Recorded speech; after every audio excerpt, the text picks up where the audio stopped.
With Esteban Ocon's P3 at the 2023 Monaco Grand Prix, he has now been on every single step of the podium, all in midfield machinery. I think it's time we have a chat why I think Esteban Ocon should be seriously considered as a driver who could, if given the car, be competitive at the very front. Let's talk about it.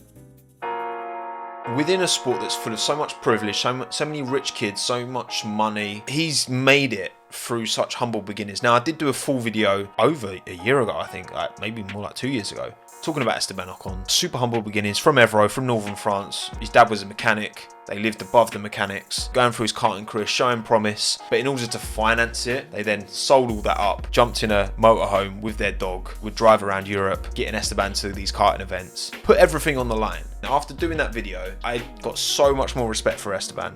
I like where he came from, and I got so much more support. I so want to see him do well because he's not one of these millionaire kids who, you know, if it didn't work in F1, do something else. Like, he'd be working in a garage with his dad probably still to this day. The sacrifices and struggles that drivers who aren't born of extreme privilege have, Esteban has had his own story of struggle. So this applies to him too. He beat Max Verstappen in equal machinery. Now, it was 9 years ago, European Formula 3, Tom Blomqvist actually finished second. 9 wins, 21 podiums for Esteban. Max did actually win more races, but Esteban was more consistent throughout the season. Both rookies in 2014.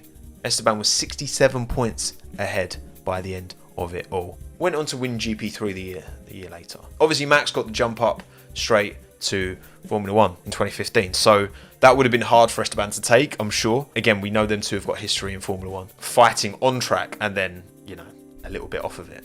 You look over the course of the season, they both did a great job, don't you? I think Max won like 7 races in a row, but Max had more inconsistency, he had more retirements. Again, Esteban was more consistent, more able to put it together more often. Beat Verstappen in equal machinery. The quality of Esteban's teammates, considering how long he's been in the sport. So 2017 was his first full season.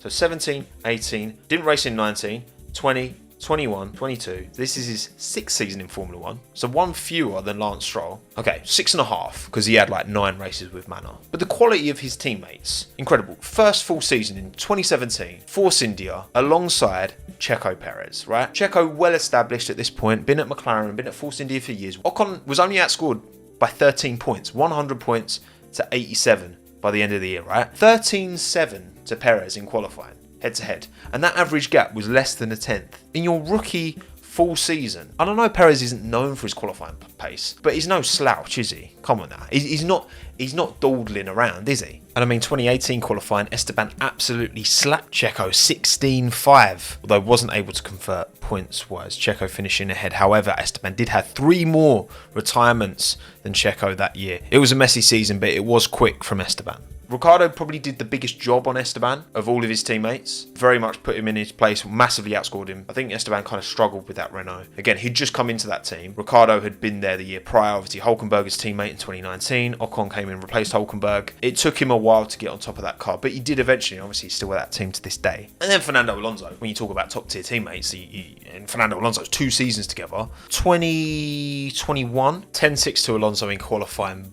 But Ocon actually had the average advantage, 0.023 seconds. That tells you just how close they were. 22, Alonso was the better driver, for sure. But even the qualifying delta in 2022, in terms of like equivalent sessions, comparable sessions, it was like 7-6 to Fernando. I mean, you look at the job that Fernando's doing on Stroll at the moment, and yes, I know Stroll's not a great driver, but he's still a good, competent Formula 1 driver. Ocon, like, firmly held his own against top tier teammates consistently. And obviously, look, Gasly's not exactly slow, is he? He's a race winner as well. He's done bits. Gasly's still somewhat unproven.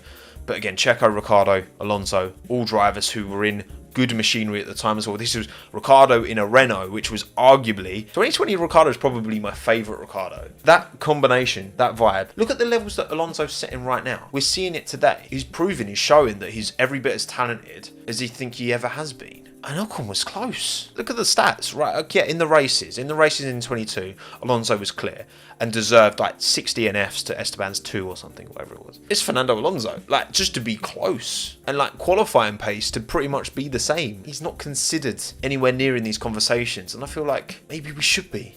Like, he's not had it easy. It's not been spoon-fed to him. He lost his seat in 2019 unfairly. He shouldn't have lost his seat. Of course he shouldn't have. When the Stroll money comes in and Lance needs a seat, then he was the fall guy. He didn't let that get the better of him. Obviously, he was still affiliated with Mercedes, so he was, reserve driver at Mercedes with Toto. Toto helped get him the move back into Alpine, but also he put himself front and centre. He put himself in them conversations, and he didn't let that time outside of a seat define his career, because there's been many a driver who's lost a seat and never returned. It's not straightforward. It's not easy. Some drivers have to work for it harder than others, and it was never a guarantee for Ocon to come back. Especially, obviously, he tripped over Perez a few times. Maybe that somewhat might have put off potential suitors, but it didn't let him. Obviously, the French connection helps. Don't get me wrong. That could have easily derailed his career, but it didn't. Ocon's always been a midfield machinery, yet when he gets opportunities, he converts them. P2 insecure, 2020. Long forgotten P2 insecure. No one remembers that Ocon finished P2 insecure because George was going to win that race. He had the issues with the car, he had the puncture. Perez came through from the back. There were two huge stories there. The fact that Ocon got second in that race, and this was again at the tail end of a season that wasn't going particularly well. Ricciardo had done a big job on him. By the end of the year, it settled in, delivered the result. Fantastic. Then, of course, wins Hungary 2021. Vettel, 4-time world champion. Vettel's been there, done that, got the t-shirt. He knows what he's doing.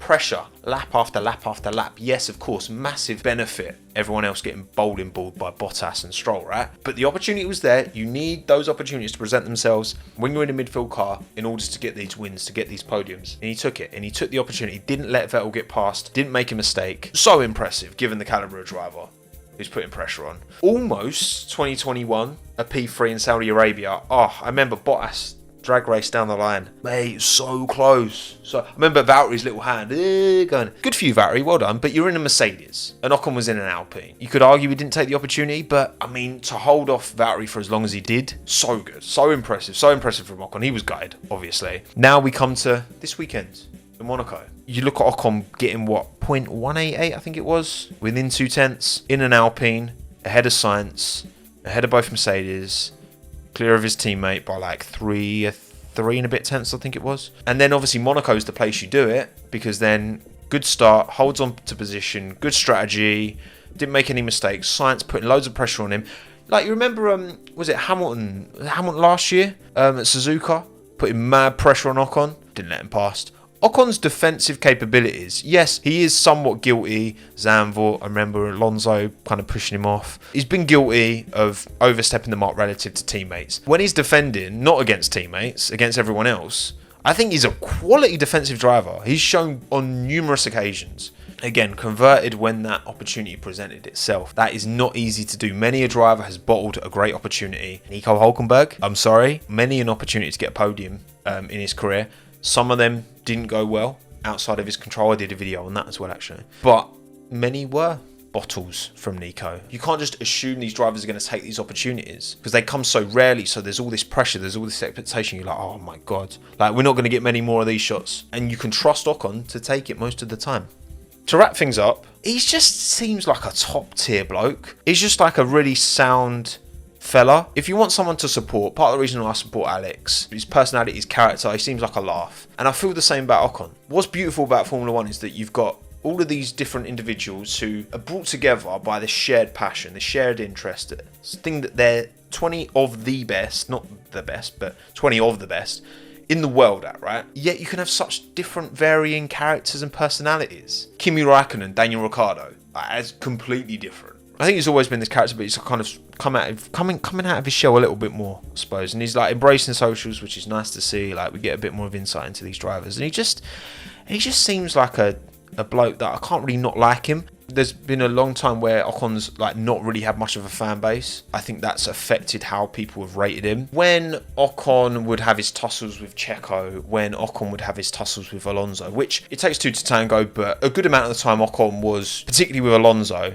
I think he was more culpable. Perez gave as good as he got. Like, Perez has got a naughty squeeze in him. Gasly 2020, Spa, for example, very naughty. When you tangle with a teammate of drivers with such big and invested fan bases, you're not going to make many friends. You know what I mean? It's giving him a reputation as a bad teammate. And maybe that is somewhat fair. Maybe it is somewhat fair that he's seen in that way. But the caliber of drive that he can bring and has brought so often, we have to start putting a bit more Ocon into these conversations of, if you give him a car, could he fight for a world title? I think if he had the car, I think he'd be in the fight. I do, for all of the reasons that I've suggested. I'm not saying he's Leclerc level. I'm saying if you gave him the car to fight for a world championship, I think he would be in the fight, in the same car as Fernando, and he would out-qualify Fernando as much as Fernando would out-qualify him. Yes, Fernando had the edge in the race. Yes, if I said between Ocon and Alonso in the same car fighting for a championship, I would think, yes, Alonso would be more likely to win that championship. He wouldn't beat Ocon every time. Ocon would have plenty of dubs over Fernando. That's my case. I think I put my case forward quite well. Like, comment and subscribe. My name's Tommo. Thanks again. Have a good one. Ta-da.